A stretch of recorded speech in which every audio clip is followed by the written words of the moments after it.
Hi students, 12th standard accountancy, chapter 3, exercise sum number 11. Money is a partner who withdraw 30,000 rupees on 1st September 2018.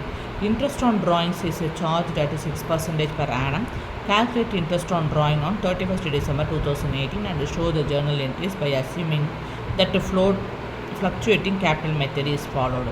So என்ன கேட்டிருக்காங்க, ரெண்டு விஷயம் நம்ம பண்ணணும். என்னென்னாக்கா இன்ட்ரெஸ்ட் ஆன் ட்ராயிங் கால்குலேட் பண்ணணும், அடுத்தது ஜேர்னல் என்ட்ரி பாஸ் பண்ணணும். இன்ட்ரெஸ்ட் ஆன் ட்ராயிங்க்கு ஜேர்னல் என்ட்ரி பாஸ் பண்ணணும். இப்போது கால்குலேட்டட் இன்ட்ரெஸ்ட் ஆன் ட்ராயிங்னா ரெண்டு method of interest on drawings இருக்குது. எப்படின்னு பார்த்தீங்கன்னா, ஸோ ரெண்டு மெத்தடில் நம்ம இன்ட்ரெஸ்ட் ஆன் ட்ராயிங்கை கால்குலேட் பண்ணலாம். என்னென்னாக்கா direct method and product method. Direct மெத்தட்னா என்னென்னாக்கா இன்ட்ரெஸ்ட் ஆன் ட்ராயிங் கால்குலேட் பண்ண சொல்கிறாங்க இல்லையா, அது எப்படி கால்குலேட் பண்ணணும்னாக்கா from the date of the ட்ராயிங்லேருந்து date of the closing accounting period வரைக்கும் கால்குலேட் பண்ணுறது தான் டைரக்ட் மெத்தட்னு சொல்கிறாங்க. இப்போ நம்ம சம்மில் பார்த்தோம்னா டேட் ஆஃப் ட்ராயிங் எப்போது 30,000 rupees மணி எப்போ எடுத்திருக்காரு, 1st September 2018 வித்ட்ரா பண்ணியிருக்காரு. So 1st September 2018 31st December 2018 வரைக்கும் என்ன மந்த்து பிட்வீனில் வருதோ அந்த மந்த்து தான் வச்சு தான் கால்குலேட் பண்ணணும். அதுதான் டைரக்ட் மெத்தட்னு சொல்கிறாங்க. So 1st September 2018 31st December September ஃபுல்லாகவே எடுத்துக்கணும். ஃபஸ்ட்டுன்றதுனால September, October, November, December 4 months இருக்குது. ஃபஸ்ட்டு அதுக்கு முன்னாடி இந்த 4 months ஞாபகம் வச்சுக்குவோம். 4/12 out of 12 4 months.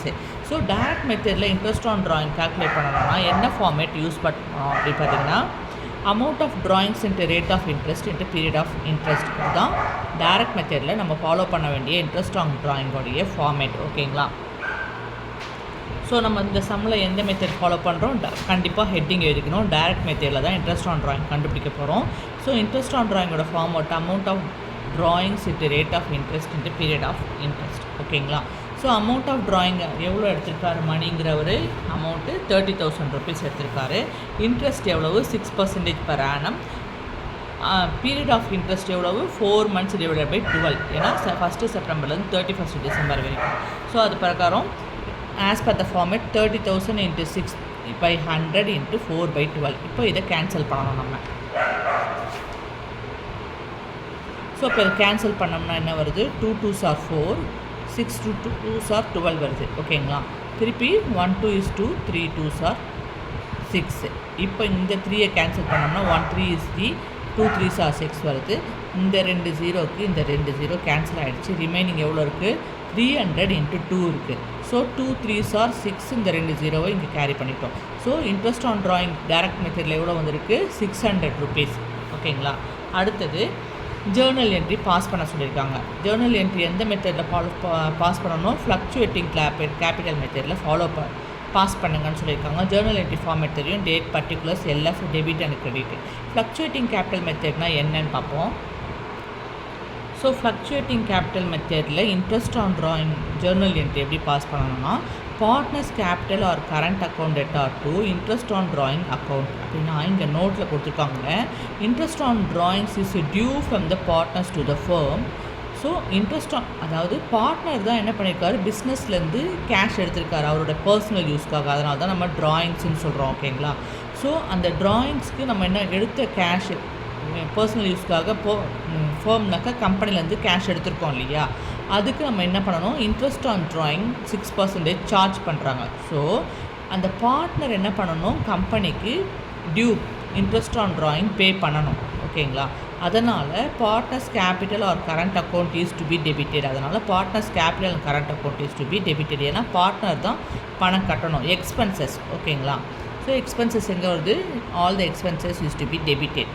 So partners தான் இன்ட்ரெஸ்ட் ஆன் ட்ராயிங் பே பண்ணணும், சார்ஜ் பண்ணணுன்றதுனால சார்ஜஸ்ன்றதுனால எங்கே வருது, உங்களுக்கு டெபிட்டில் வந்துடுது. கிரெடிட்டில் interest on drawing account is to be credited. இப்போது ஃப்ளக்சுவேட்டிங் கேபிட்டல் மெத்தடில் ஃபாலோ பண்ண சொல்லியிருக்காங்க இல்லையா, அப்போது ஃப்ளக்சுவேட்டிங் கேபிட்டல் மெத்தடில் மொத்தம் எத்தனை மெத்தட் இருக்குது, capital method 2 types of capital method நம்ம பார்த்துருக்கோம். என்னென்னு பார்த்தீங்கன்னா, நமக்கு தெரியும் 2 types ஆஃப் கேபிட்டல் மெத்தட் போட்டிருக்கோம். என்னென்னு பார்த்தீங்கன்னாக்கா fixed capital method and fluctuating capital method. Fixed capital மெத்தட்னாக்க என்னென்னா, பார்ட்னர்ஸே இண்டிவிஜுவலாக கேபிட்டல் மெத்தட் தனியாக, கரண்ட் அக்கௌண்ட் தனியாக அப்படின்ட்டு ஃபாலோ பண்ணுவாங்க. So partners capital account and partners current அக்கௌண்ட்டுன்னுட்டு பார்ட்னர்ஸ் தனித்தனியாக கேபிட்டல் அக்கௌண்ட்டை மெயின்டைன் பண்ணுவாங்க. அதுதான் fixed capital account. Fluctuating capital அக்கௌண்ட்டுனா ஸோ ஃப்ளக்சுவேட்டிங் கேபிட்டல் அக்கௌண்ட் என்னென்னு பார்த்தீங்கன்னாக்கா all the transaction between the பார்ட்னர்ஸ்க்கும் கம்பெனிக்கும் நடுவில் இருக்கிற எல்லா ட்ரான்சாக்ஷன்ஸுமே ஒரே அக்கௌண்ட்டில் கேபிட்டல் அக்கௌண்ட்டில் க்ரியேட் பண்ணுவோம். அதுதான் பார்ட்னர்ஸ் கேபிட்டல் அக்கௌண்ட். அது பேர் தான் ஃப்ளக்சுவேட்டிங் கேபிட்டல் மெத்தட். ஓகேங்களா? ஸோ இங்கே கவனிச்சிங்கனாக்க drawings account, interest on drawings account, இங்கே கேபிட்டலும் இதில் வந்துடும். Drawings account, interest on drawings account ரெண்டுமே இங்கே வந்துடுது. கரண்ட் அக்கௌண்ட் இது. ஸோ கேபிட்டல் அக்கௌண்ட்டும் கரண்ட் அக்கௌண்ட்டும் சேர்ந்து வர்றது தான் பார்ட்னர்ஸ், அதாவது ஃப்ளக்சுவேட்டிங் கேபிட்டல் மெத்தட். ஓகேங்களா? So capital account current account சேர்ந்து வரதுனால பார்ட்னர்ஸ் கேபிட்டல் கரண்ட் அக்கௌண்ட் அதுதான் ஃப்ளக்சுவேட்டிங் கேபிட்டல் அக்கௌண்ட் டெபிட்டில் போடுறோம். ஓகேங்களா? And interest on capital account is to be credited. இதுக்கு க்ளோசிங் என்ட்ரி எழுதணும். இன்ட்ரெஸ்ட் ஆன் கேபிட்டல் அக்கௌண்ட் அதுக்கு எப்படி க்ளோசிங் என்ட்ரி எழுதுவீங்கன்னு பார்த்தீங்கன்னாக்கா இன்ட்ரெஸ்ட் ஆன் கேபிட்டல் அக்கௌண்ட் எங்கே இருக்குது? கிரெடிட்டில் இருக்குது. ஸோ க்ளோசிங் என்ட்ரினா அது டெபிட்டுக்கு கன்வெர்ட் ஆகிடும், ட்ரான்ஸ்ஃபர் ஆகிடும். So interest on capital account debtor to profit and loss appropriate account. ஓகேங்களா? ஸோ இந்த ஃபார்மேட் பிரகாரம் இப்போ நம்ம ஃப்ளக்சுவேட்டிங் கேபிட்டல் அக்கௌண்ட் மெத்தடில் இன்ட்ரெஸ்ட் ஆன் ட்ராயிங் உடைய ஜேர்னல் ஃபார்மேட் இதுதான். இது பிரகாரம் நம்ம எக்ஸசைஸ் சம் நம்பர் 11 பாஸ் பண்ண போகிறோம் ஜேர்னல் என்ட்ரியை. So as per the format என்ன வந்துடும் இங்கே? யாரோட partners capital or current account தானே ஃப்ளக்சுவேட்டிங் கேபிட்டல் மெத்தட்னா. ஸோ டேட்டடான 31st December 2018. மணிஸ் கேபிட்டல்னாக்கா பார்ட்னருடைய name Manish capital or current account debtor 600 rupees to interest on drawing account 600. ப்ராக்கெட்டில் என்ன எழுதணும்? Interest on drawing charged.